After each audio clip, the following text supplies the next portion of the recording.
यदि आपने इस चैनल को सब्सक्राइब नहीं किया है तो सब्सक्राइब बटन दबाएं। नए वीडियो की सूचना पाने के लिए बेल बटन भी दबाएं।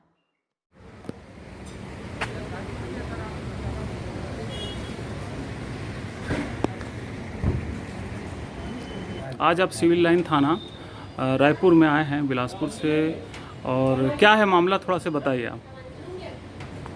माननीय खुशशाह जी, प्रबोध प्रकाशन ने कक्षा 11वीं की हिंदी प्रबोध गाइड में आरक्षण की समस्या पर निबंध प्रकाशित की है। यह निबंध पूर्णतः अनुसूचित जाति जनजाति वर्गों का अपमान कर रही है। मैं इनके कुछ विवादित अंश हैं, मैं इसको पढ़ना चाहूँगा। ये आरक्षण की समस्या पर पॉइंट वाइज लेख लिखा गया है। इसमें एक बिंदु लिखा गया है, क्या यह आरक्षण शिक्षक की सुविधाओं को दिया जाए, नौकरियों में दिया जाए, पदोन्नति में दिया जाए। जहाँ तक आरक्षण प्रणाली का प्रश्न है, यह प्रणाली अपने आप में समाज विरोधी है। ये मेरा पहला इसमें आक्षेप है। क्या आरक्षण समाज विरोधी है? बिल्कुल नहीं है। हजारों वर्षों से वंचित समुदाय को मुख्य धारा में जोड़ने के लिए राइट टू रिप्रेजेंटेशन का अधिकार संविधान में दिया गया है। यह समाज विरोधी नहीं है। इसमें आगे लिखा है, किसी एक को किसी के नाम पर सुविधा पाते देखकर शेष समाज में ईर्ष्या, द्वेष और प्रतिहिंसा का वातावरण फैलता है, इसलिए आरक्षण मूलतः गलत है। मैं बताना चाहूँगा आदरणीय, हमारे देश की 85% जनसंख्या SC ST OBC की आरक्षित वर्ग से आते हैं, और यह आरक्षण गलत नहीं है। पूरी तरीके से ये आरक्षण को समाज विरोधी बताने और समाज में अराजकता फैलाने का काम किया है। इसमें मेरा अगला आक्षेप है, भारत में आरक्षण बिंदु पर लिखा है, यहाँ एक ओर सवर्ण जातियों का दबदबा है तो दूसरी ओर हरिजन अछूत मौलिक अधिकारों से वंचित है। यह असंवैधानिक शब्द इसमें लाया गया है। हरिजन शब्द जो ये जो हरिजन शब्द है पूरी तरीके से असंवैधानिक है। इसके लिए भारत सरकार द्वारा समय समय पर इस शब्द को विलोपित करने के लिए आदेश जारी किया था। इसके बावजूद भी प्रबोध प्रकाशन अपनी आदत से बाज नहीं आया और इन्होंने असंवैधानिक शब्द अनुसूचित जाति वर्ग के लिए छापा है। मैं एक सुप्रीम कोर्ट केस का हवाला देना चाहूँगा। मंजू सिंह बनाम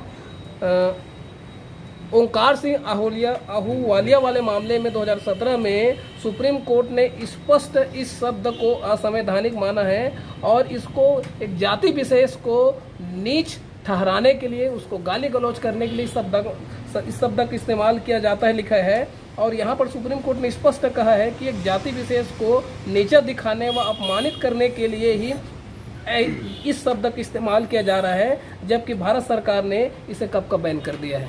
तो इस शब्द पर हमको घोर आपत्ति है। प्रबोध प्रकाशन जानबूझकर हमारे इस स्टेट के SC वर्ग को नीचा दिखाने के लिए, जातिगत दुर्भावना की वजह से ये अपमानित करने के लिए ये शब्द का प्रयोग किया गया है। हमको इस आरक्षण की समस्या हेडिंग से ही आपत्ति है, क्योंकि आरक्षण समस्या नहीं है, आरक्षण समस्या का समाधान है। अब मैं चाह रहा हूँ कि इस किताब को जो है लिखने वाले कौन कौन है लेखक, आप उनका थोड़ा सा नाम बताइए, कौन लोग लिख रहे हैं। ये इसके राइटर हैं,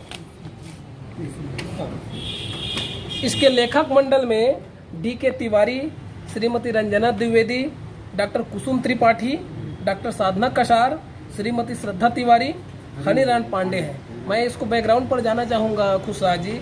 आज से लगभग 12-14 माह पहले जब ये प्रबोध की पुस्तिका हमारे हाथ में आई थी, हम लोग इसके विरोध में छत्तीसगढ़ के लगभग 10 से 12 जिलों में इसको बैन कराने के लिए हम लोगों ने सोशल जस्टिस लीगल सेल एवं अन्य सामाजिक संगठनों के माध्यम से ज्ञापन विभिन्न थानों में दिए थे। अब बिलासपुर, रायपुर, धमतरी, सूरजपुर सहित कई जिलों में दिया गया था।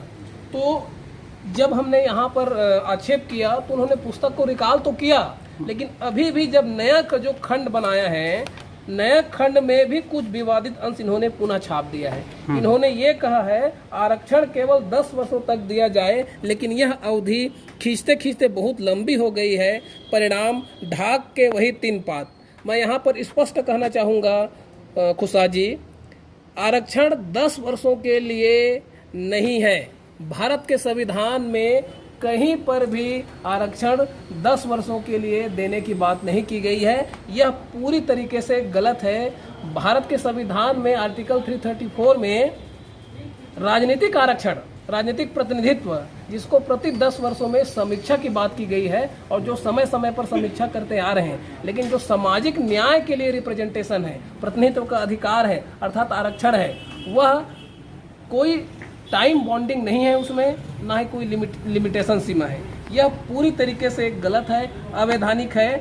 प्रबोध प्रकाशन को तो बैन कर देना चाहिए। हम समाज की ओर से मांग करते हैं कि इस तरह से समाज में वैमनस्यता, अराजकता फैलाने वाले लेख को लेकर इन जो लेखक मंडल हैं और ये जो प्रबंधन है उनको बैन कर दिया जाए, क्योंकि यह पुस्तक जब आवाम तक जाएगा तो उस स्कूल में पढ़ने वाले SC ST OBC के बच्चे एवं गैर SC ST OBC के बच्चों में द्वेष फैलेगा, एक दूसरे में दुश्मनी के भाव बढ़ेगी। तो ऐसे पुस्तकों के लेखक को और ऐसे पुस्तक को सदा के लिए को जनहित में और समाज में जो वैमनस्यता फैलाने का काम कर रहे हैं, इसके खिलाफ शासन को तत्काल कार्रवाई करनी चाहिए और इस प्रकाशन को तत्काल बंद करनी चाहिए। साथ ही यह कृत्य अनुसूचित जाति जनजाति अत्याचार निवारण अधिनियम 1989 के धारा 3 प के तहत अनुसूचित जातियों या जनजातियों के सदस्यों के विरुद्ध शत्रुता, घृणा या वैमनस्य की भावनाओं की या तो लिखित या मौखिक शब्दों द्वारा या चिन्हों द्वारा या दृश्य रूपण द्वारा अन्यथा अभिवृद्धि करेगा या अभिवृद्धि करने का प्रयत्न करेगा। ये IPC में और एट्रोसिटी में दंड का प्रावधान है, सजा का प्रावधान है। प्रबोध प्रकाशन के खिलाफ कड़ी कार्रवाई के लिए जो हमने आवेदन दिया था, उसके संबंध में नगर पुलिस अधीक्षक CSP माननीय नसीर सिद्दीकी जी से हमारी अच्छी चर्चा हुई है और उन्होंने प्रबोध प्रकाशन एवं लेखक मंडल के खिलाफ एट्रोसिटी एक्ट के तहत कानूनी कार्रवाई करने का हमें आश्वासन दिलाया है। धन्यवाद।